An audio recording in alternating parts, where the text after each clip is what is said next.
네, 정부가 오늘 추가 가계부채 대책을 내놨다는 소식 앞서 전해드렸는데요. 어떤 내용들이 있는지 양한나 기자와 자세히 알아보겠습니다. 안녕하십니까? 네, 안녕하세요.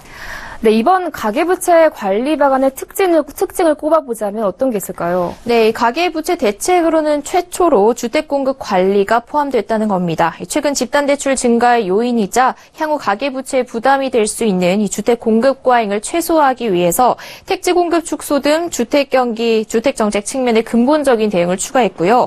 또 서민이나 취약계층을 대상으로 맞춤형 채무조정을 지원해서 이들의 조속한 재기를 돕고 중금리 대출 등을 통해 대출금리 부담을 낮추겠다고 말했습니다. 채무관리는 연체 전과 연체 후로 분류해서 상황에 맞는 서비스를 제공하고 중금리 대출인 사익돌 대출 취급 기간은 다음 달부터 저축은행권으로 확대할 계획입니다. 네, 그런데 이번 대책 내용에요. 주택담보대출의 담보인정 비율인 LTV 그리고 총 부채 상환 비율인 DTI 규제를 강화하는 내용은 포함되지 않았다고요. 네, 맞습니다. 이 LTV와 DTI는 10년 전 주택경기 과열기에 도입된 규제를 합리적으로 보완한 것이라며 정부는 현재 이것들의 보완 한원 계획이 없다고 밝혔습니다. 다만 집단대출과 비은행 대출이 빠르게 늘고 있는 만큼 상호금융 대출 규제를 강화하기 위해 상호금융의 LTV는 낮추기로 했는데요. 현재 상호금융 LTV는 50에서 80% 수준인데 이를 40에서 70%로 10%포인트 정도 낮출 계획입니다. 또 지금은 담보물 특성과 신용 리스크에 따라 LTV를 최대 10%포인트 가산해서 정할 수 있는데요. 앞으로는 이 가산폭을 5%포인트로 축소시켜서 실질적으로 LTV가 최대 15%포인트까지 줄어들 것으로 보입니다. 네, 이번 가계부채 급증의 주요 원인 중 하나였던 이 중도금 집단대출의 DTI 규제나 여신심사 가이드라인을 적용하지 않았는데요. 왜 그런 거죠? 네, 지금 단계에서 집단대출에까지 DTI 규제나 여신심사 가이드라인을 적용하기는 어렵다는 게 금융당국의 생각입니다. 중도금 대출은 보증부 대출인데다 대출 만기도 짧아서 동일하게 적용시키기 어렵다는 건데요. 특히 먼저 분양을 받고 있는 지금 현재 제도에서 잔금 대출을 규제하는 건 실수요자들의 내 집 마련과 입주를 제한시키는 문제가 발생할 수 있습니다.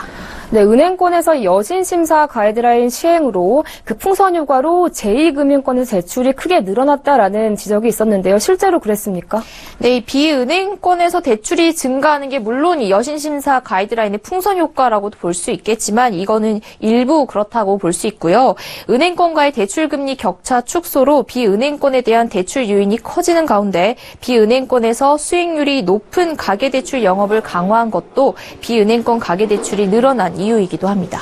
네, 공적 보증기관의 이 중도금 보증 건수가 1인당 2건으로 제한이 됐습니다. 일각에서는 분양을 받는 사람들에게 과도한 규제다라는 지적이 있는데요. 정부의 입장은 어떻습니까? 네, 정부는 투기 수요가 아닌 실수요자가 중도금 대출 기간 중 3건 이상 다른 신규 분양을 받을 일은 없지 않겠느냐며 이게 과도한 금융 제약은 아니다라고 설명했습니다.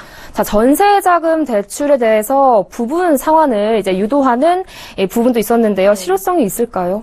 네, 전세자금 대출은 일반적으로 만기가 2년으로 짧습니다.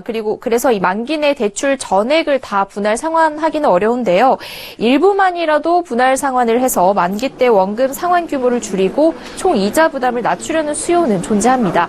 그래서 이 빌린 사람이 원하는 만큼 나눠 갚을 수 있게 제도를 개선해주겠다고 했는데요.